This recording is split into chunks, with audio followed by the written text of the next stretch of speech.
Hi, so till now we have been using hash maps from the standard template library of C++. ठीक है. Now in this session I want to implement my own hash map. ठीक है. तो I will be implementing for a string versus integer hash map. मतलब हमारी जो keys होंगी वो strings होंगी और जो values होंगी वो integer होंगी. ठीक है. तो एक बेसिक सा hash map मैंने लिया यहाँ पे, जहाँ पे मेरी first key है ABC value 10, then PQ and value 20, then XY and value 30. ठीक है. लेट्स से अगर मेरे हैश मैप का नाम मैप है, तो अगर मुझे लेट्स से PQ के कॉरेस्पॉन्डिंग वैल्यू चाहिए तो वो मुझे O1 में मिल जाए. ठीक है. किसी भी की के कॉरेस्पॉन्डिंग वैल्यू मुझे O1 में मिल जाए. राइट. अगर मैं 10, 20, 30 को एक एरे में मेंटेन करता हूं, ठीक है, ऑब्वियसली अगर मुझे कोई एलिमेंट इसमें ढूंढना है तो मुझे पूरा के पूरा सर्च करना पड़ेगा, तब जाके मिलेगा. बट अगर मुझे कोई ये बता दे कि जो तुम्हारा PQ है इसके जो कॉरेस्पॉन्डिंग वैल्यू तुम्हारी फर्स्ट इंडेक्स पे रखी हुई है, तो मुझे चीज़ O1 में मिल सकती है. बट मुझे क्या चाहिए कि कोई मुझे ये चीज़ बता पाए कि उसकी इंडेक्स क्या है. ठीक है, कि कौन से इंडेक्स पे हमने PQ की वैल्यू रखी हुई है. ठीक है. तो basically what I want is, मुझे एक फंक्शन चाहिए. राइट. सो मुझे बेसिकली एक फंक्शन चाहिए जिसको हम लोग हैश फंक्शन बोलते हैं. राइट. मुझे एक हैश फंक्शन चाहिए जिसको मैं एक की दूंगा और मुझे वो एक इंडेक्स लाके दे देगा कि कौन से इंडेक्स पे उस की के कॉरेस्पॉन्डिंग वैल्यू पड़ी है. ठीक है. तो लेट्स से अगर हमने यहाँ से PQ पास किया तो वो क्या बताएगा, वो आउटपुट दे देगा 1. अगर हमने XY पास किया वो आउटपुट दे देगा 2. अगर हमने ABC पास किया तो वो आउटपुट दे देगा 0. यार ABC को हमने 0 पे रखा हुआ है, तो मैं इमीडिएटली जाके 10 पे जाके वैल्यू उठा लाऊंगा. क्लियर है. बेसिकली हमें एक हैश फंक्शन चाहिए जो कि हमारी कीज को एक इंडेक्स में कन्वर्ट करते हैं. राइट. सो एक बार दोबारा समझते हैं होगा क्या. हमारे पास एक हैश फंक्शन होगा और हमारे पास एक एरे होगा. ठीक है. लेट्स से हम लोग एक 10 साइज का एरे लेके रख लेंगे. ठीक है. सो 0, 1, 2, ये मैं इंडेक्सेस लिख रहा हूँ, 4, 5, 6, 7, 8, 9. सो लेट्स से मैं एक 10 साइज का एरे लेके रख लूँगा. ठीक है. तो अभी ABC आएगा सबसे पहले, तो ये पूरा पेयर आएगा मेरे पास. तो मैं क्या करूँगा, इसको ABC पास करूँगा अपने हैश फंक्शन को. ये मुझे एक वैल्यू देगा. लेट्स से इसने मुझे वैल्यू दे दी 4. ठीक है. तो मैं क्या करूँगा, अपने 4 पे जाके ये 10 यहाँ पे प्लेस कर दूंगा. ठीक है. ये 10 प्लेस कर दूंगा यहाँ पे. ठीक है. फिर मेरे पास PQ आया, तो हम अपने हैश फंक्शन को PQ पास करेंगे और PQ ने लेट्स से मुझे दे दिया 1, तो मैं अभी 20 को यहाँ पे रख दूंगा. फिर मेरे पास XY आएगा और लेट्स से XY के कॉरेस्पॉन्डिंग उसने मुझे वैल्यू दी 7, तो मैं क्या करूँगा, 7 पे जाके 30 को रख दूंगा. ठीक है. तो हुआ क्या है, अभी हमने 3 कीज पास करी हैं. हैश फंक्शन ने हमको 3 कॉरेस्पॉन्डिंग इंडेक्सेस दिए हैं और उन इंडेक्स पे जाके मैंने वो वैल्यूज रख दी. ठीक है. अभी हैश फंक्शन की प्रॉपर्टी होती है कि अगर हम लोग सेम की उसको दोबारा देंगे तो वो सेम ही इंडेक्स देगा.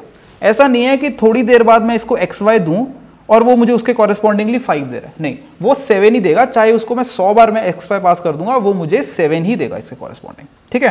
तो अब ऑब्वियसली अब होगा क्या, अब जब मैं मैप के कॉरेस्पॉन्डिंगली लेट से XY पता करने की कोशिश करूंगा, मैं सीधे सीधे अपने हैश फंक्शन के पास जाऊंगा. मैं बोलूंगा यार कि XY को तूने कहाँ पे प्लेस किया था. वो बोलेगा मैंने 7th इंडेक्स पे प्लेस किया था. तो मैं सीधे सीधे इस अपने एरे में जाके 7 पे निकाल लाऊंगा कि 30 है. ठीक है. तो मुझे उस एरे में ढूंढना नहीं पड़ेगा, सीधे सीधे मैं उठा के ला सकता हूं. तो इस तरह से मैं O1 में अपनी फेचिंग कर सकता हूं यूजिंग अ हैश फंक्शन. ठीक है. तो आई होप ये वाली चीज समझ आ रही है. बट एक डाउट अभी तक तुम सबको आ रहा होगा, व्हाट इफ मेरे हैश फंक्शन ने इसके कॉरेस्पॉन्डिंग भी वैल्यू 4 दे दी.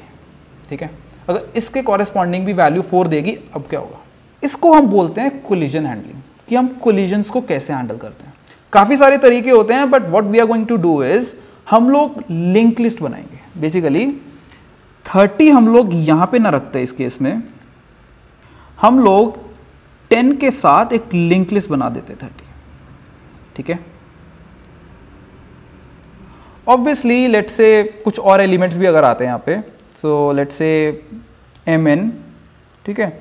इसके कॉरेस्पॉन्डिंगली 40 आ जाता एंड उसके कॉरेस्पॉन्डिंग मुझे MN के कॉरेस्पॉन्डिंग वैल्यू यहाँ से मिल जाती 1, तो मैं 20 के साथ भी एक लिंक लिस्ट बना देता, दैट इज 40. राइट. तो इस तरह से हमारी एक लिंक लिस्ट बनती जाएगी. हमारा जो एरे होगा वो एक लिंक लिस्ट के जो हेड है उनके पॉइंटर्स रखेगा अपने पास, ठीक है। सो इस तरह से मेरा जो एरे है वो मेंटेन हमारा हो जाएगा, ठीक है। तो अभी हम इसको कोड करना शुरू करते हैं, ठीक है। वैसे हमको काफ़ी चीज़ें अभी और देखनी है, जैसे कि हैश फंक्शन क्या लेना है, या फिर लिंक लिस्ट में इंसर्ट कैसे करना है, हेड पे करना है या टेल पे करना है, या फिर अगर मुझे की रिमूव करनी है तो लिंक लिस्ट से रिमूव कैसे होंगी, वो हम धीरे धीरे टाइम आने पर देखते जाएंगे, ठीक है। तो अभी के लिए मैंने एक फोल्डर बना दिया है हैश मैप्स इम्प्लीमेंटेशन नाम से, और उसके अंदर एक map node dot CPP already बना के रख दिया है, ठीक है। बेसिकली नोड्स होंगे और उस नोड के पास क्या होगा, एक तो की होगा, एक वैल्यू होगा और एक और चीज होगी दैट इज नेक्स्ट। नेक्स्ट क्यों रखिए, बिकॉज लिंक लिस्ट के फॉर्मेट में होगी और हर नोड के पास अगले का एड्रेस होगा, राइट। सो इस तरह से हमने ये चीजें रखी हैं। So as you can see, so string की V value, like value int भी हो सकती है, कुछ और भी हो सकती है, तो मैंने वी ले लिया यहाँ पे। मैप नोड नेक्स्ट, राइट, तो यहाँ पे एक कंस्ट्रक्टर बना लिया, this dot key is equal to key, this dot value is equal to value, और नेक्स्ट में इनिशियली नल डाल दिया ऑब्वियसली, राइट। एंड फिर यहाँ पे एक डिस्ट्रक्टर बना दिया और उसके अंदर लिख दिया डिलीट नेक्स्ट, ठीक है। तो जो नेक्स्ट पॉइंटर है उस पर जो पड़ा होगा वो हमारा डिलीट हो जाएगा, ठीक है। So this was my map node, and अब मैं बनाऊंगा एक माई मैप नाम से क्लास और एक मैं बनाऊंगा माई मैप यूज, ठीक है। चलो अभी माई मैप बनाते हैं। My map dot C P P include map node dot C P P template type name V, then class my map. तो सबसे पहले मैं इसमें एक बनाऊंगा एरे, ये वाला, ठीक है, और इसका नाम मैं दूंगा बकेट्स, ठीक है। तो बेसिकली हम लोग इसको बकेट्स बोलते हैं, ठीक है। ये जो हमारे पास है, हमारे पास बेसिकली इस एरे में 10 बकेट्स हैं बेसिकली, तो मैं इस एरे का नाम दे रहा हूं बकेट्स, ठीक है। Map node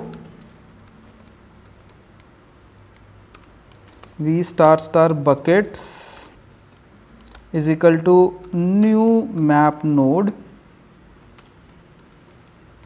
V star let's say 10, ठीक है। जैसे हमने 10 साइज का एरे लिया था सेम हम लोग ले रहे हैं, ठीक है। तो मैं क्या बोल रहा हूं कि उस एरे में मेरे पास पॉइंटर्स होंगे, किसके, हमारे मैप नोड के पॉइंटर्स होंगे, ठीक है। तो इस तरह से हमने उसको डिफाइन कर लिया। तो एक काम करते हैं, ये जो हम यहाँ पे डिफाइन कर रहे हैं इसको कंस्ट्रक्टर में कर लेंगे, ठीक है। चलो, एंड इंट काउंट, तो काउंट क्या है, बेसिकली काउंट ऑफ की वैल्यू पेयर्स, कि कितनी की वैल्यू पेयर्स हैं हमारे इस हैश मैप में। एंड देन पब्लिक, राइट, सबसे पहले पब्लिक फंक्शंस कंस्ट्रक्टर माई मैप। सो काउंट को 0 से इनिशियलाइज कर देते हैं, एंड जो हमारी बकेट्स हैं इनको new map node V star 10, ठीक है। तो इसको हमने कंस्ट्रक्टर में इनिशियलाइज कर लिया, ठीक है। और इनिशियली मैं सब जगह नल डाल के रख दूंगा, ठीक है। तो एक लूप चलाते हैं। तो मैं क्या बोल रहा हूँ कि हम लोग यहाँ पे सब जगह पहले नल डाल देंगे, ठीक है। Everywhere we will place null over है, ठीक है।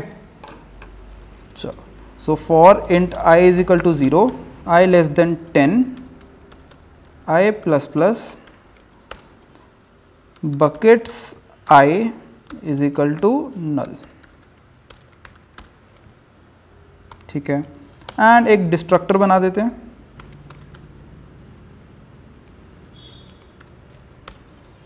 सो डिस्ट्रक्टर में क्या करेंगे कि जो हमारा एरे है उसके अंदर जो हमारे 10 पॉइंटर्स हैं, सबसे पहले ये जिस वैल्यूज पे पॉइंट कर रहे हैं उनको डिलीट करेंगे, फिर हम ये पूरे एरे को डिलीट करेंगे, ठीक है। सो एक लूप लगाना पड़ेगा।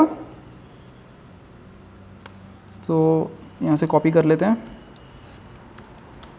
डिलीट बकेट्स आई, ठीक है। एंड फाइनली हम लोग इस एरे को डिलीट कर सकते हैं, डिलीट बकेट्स, ओके।